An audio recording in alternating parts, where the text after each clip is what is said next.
Hey up everybody, let's talk about the Li-Ning Feidian 5 challenges. And I'm going to give you my verdict about these right at the start to stop all you ones from skipping to the end just to see the final thing. The truth is, these shoes are that good. This is the second time I'm recording this because the first attempt at recording this review didn't sound like an objective review. It were more like a sales pitch. These things have absolutely blown my mind. Let's go to a video clip I did on Monday. So we're out on his first run in the Li-Ning Feidian 5 challenges. And this is an easy run. It's 60 minutes nice and easy. We're not talking fireworks today. We're talking about what do they feel like as they're nice and cruisy. And the straightforward, simple answer is they're doing all right. Today is really horrible weather. If I just show you what kind of things I'm running on, you can see all these mushy leaves and things like that. They've got really good grip.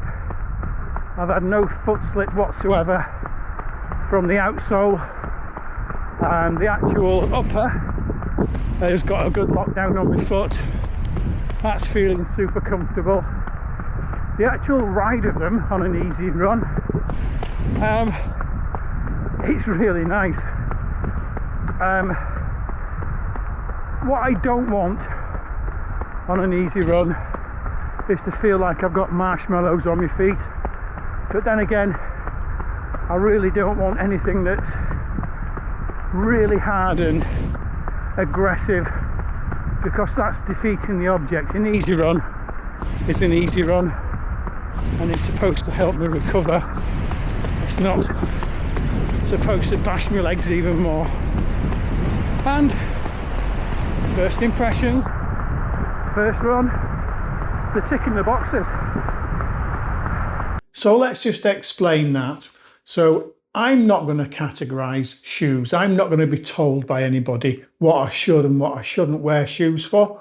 What I'm going to do is I'm going to buy a shoe and I'm going to try it on all the runs I do, and then I'm going to make my own mind up on what I'm going to use a shoe for if I continue to use it. As you saw then, I did an easy run and I enjoyed running in it. Yes, it's got a carbon plate. We'll go through all the stats after. Yes, it's got a super critical foam and it's classed as a race shoe. If anybody wants to wear a shoe that costs £78 to take out on an easy run and you're comfortable in it and it's not hurting you and it's doing all the right things, crack on. You do what you want to do. Don't listen to others. Let's see what happened Tuesday though on a session. It's Tuesday morning. I've just finished my usual warm-up before my session. And my usual warm-up is a kind of mini fartlek. I'll go through the gears and I finish with some strides, and it takes 21 minutes. On average I cover about 4 kilometers. Today, exactly the same routine, exactly the same intensities. I've done an extra 400 meters more. And you know what's on my feet?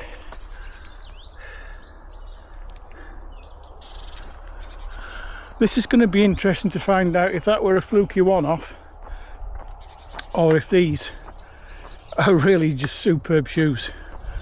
But you know what, I'm tipping towards the latter. Right, let's get this session done.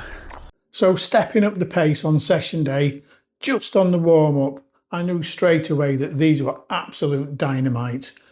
I was whipping along at paces with so much ease that they're really butter soft. These are, they're so fantastic when you start opening the pace up. I can't actually calm this down because I am really gobsmacked with how good these are, and especially when you consider how much money they cost, it really does make you think, what an unbelievable shoe. Let's have a look at Wednesday. Well, I'm super pleased with that. That went really well. Another huge distance covered in 60 minutes. Look at this. 11.15 kilometers. That's 60 minutes, super easy. I'll look at the heart rate. 118 beats a minute.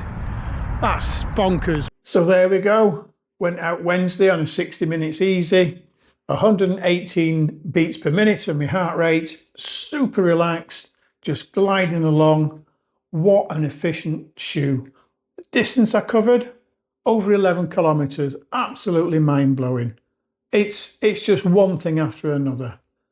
Let's skip forward to session day on Thursday. Right, I'm just putting my thoughts down on these shoes after finishing my Thursday session, and I'm so pleased with them so far. I've just done a 6x6 minute sub-threshold session, and I did that at paces that are just mind-blowing.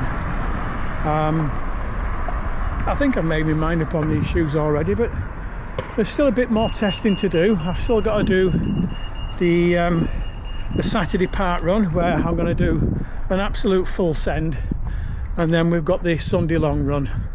But so far, the comfort, the fit, the responsiveness, the grip, everything so far has just been first class. And when you consider these shoes cost me 78 quid, it's absolutely unbelievable. But yeah, let's see what the next couple of days bring. See you next time. So you can see where I'm going with this. 6x6 minute session, all sub-threshold, and ripping along at just insane paces. It's just one session after the next where these are just excelling. Faultless, we really are delivering the goods on everything I've thrown at them. Let's jump forward to Saturday, because on Saturday I went through to Parkrun and I had a complete gloves off, full send, race effort 5k. Let's see how that went. I've just finished Groe Parkrun and I'm just recording my first thoughts about the shoes on a hard effort while it's still fresh in my mind, and they really delivered today. I got a course PB. I managed to run 19 minutes 2 seconds on my watch. I'm waiting for the official results, but that's just over 5 seconds quicker than what I've ever run here before, and considering such a high volume week and no taper, I'm really pleased with that. Well, there we are. As a race shoe, as a full send, absolute race pace effort, I go and bag a course PB. I run a ridiculously fast time of 19 minutes and 2 seconds. What an amazing shoe. Let's jump forward to the long run the next day. So just finished my Sunday long run and I'm recording my thoughts about the Li-Ning Feidian 5 challenges while it's still fresh in my mind, and I've really enjoyed them today. They've been so comfortable. An hour and 45 minutes running, just over 18 kilometers done, and they've delivered today. I've really enjoyed them. Right, so that's the long run done, and no hot spots, no rubbing, no chafing, just supreme comfort from start to finish. It really does fit me like a glove. Obviously, shoes are like Marmite. You either love them or hate them, and everybody's got a personal choice, but this for me, it's really been the Goldilocks shoe. It's been just right. There has been an issue that I do need to discuss, and that's the actual sizing. There isn't a problem with the sizing. It's just not very well explained, and anything to do with sizing, you need to have full confidence before you buy. So I'll just briefly cover this now. So for anybody who's watching this that's not in the UK, we do have a UK sizing for our footwear, and I am a 7.5 UK, but it's not very consistent. There's a lot of variation. I'll get a 7.5 from one particular manufacturer, and then a 7.5 from another manufacturer be completely different. So what I learned to do a long time ago is I started ordering my shoes using the European sizing. And in a European size, I'm a 42. So when I went on the website, which was AliExpress, I'll mention that in a second, I clicked the 42 European for my sizing. And when it arrived, look at what came. EU 42 1/3, which is more like a train station on Harry Potter than a shoe size. I was panicking when I saw that. I thought I'd have something delivered that were completely the wrong size. As it was, they fit like a glove, they're perfect. And I did a bit of investigating, and Chinese shoes, they're primary way of measuring, if you look in there, it'll say CN and then some numbers after it. That's size in millimeters. So when they make shoes, that is their size metric that they use, and everything else is a conversion. So whatever millimeters this was when it was made, they've converted it, and this is a 42 and a third, or I think the US size. If you look on there, US size 9. So that needs looking at. Look at the sizing guides, have a look at all your other shoes, see what your European sizes are, your American sizes. Try and get a bit of confidence before you just dive in. But when you've looked into it a little bit, you'll get exactly what you're wanting. The other thing to mention was the actual delivery time. It took just over 7 days. There's nothing at all to worry about in that. You pay your money and you get the best tracking that you can ask for. It's first class. I got a notification saying that it's been picked up from its point of origin, it's delivered to the airport, it's in customs, all the way through. It landed on the UK shores. They told me when it was going through customs. Unfortunately, then they gave it to Every, and Every just kind of launched it at my door in the middle of the rain, didn't even bother knocking, and drove away, leaving it just to get soggy and mushy. But right up until getting to the UK, not an issue.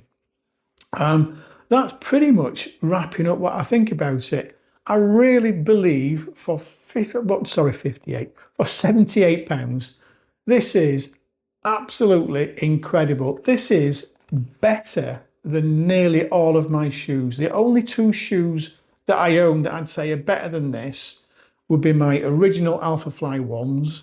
I've got a couple of really fresh pairs that I'm saving for races, and I've recently bought some of the Puma Fast Stars, and the Fast Stars have got the edge for the short, sprinty 5-10K races. But for everything else, these are absolute dynamite, and I can't recommend them enough. So look into it, do your own homework.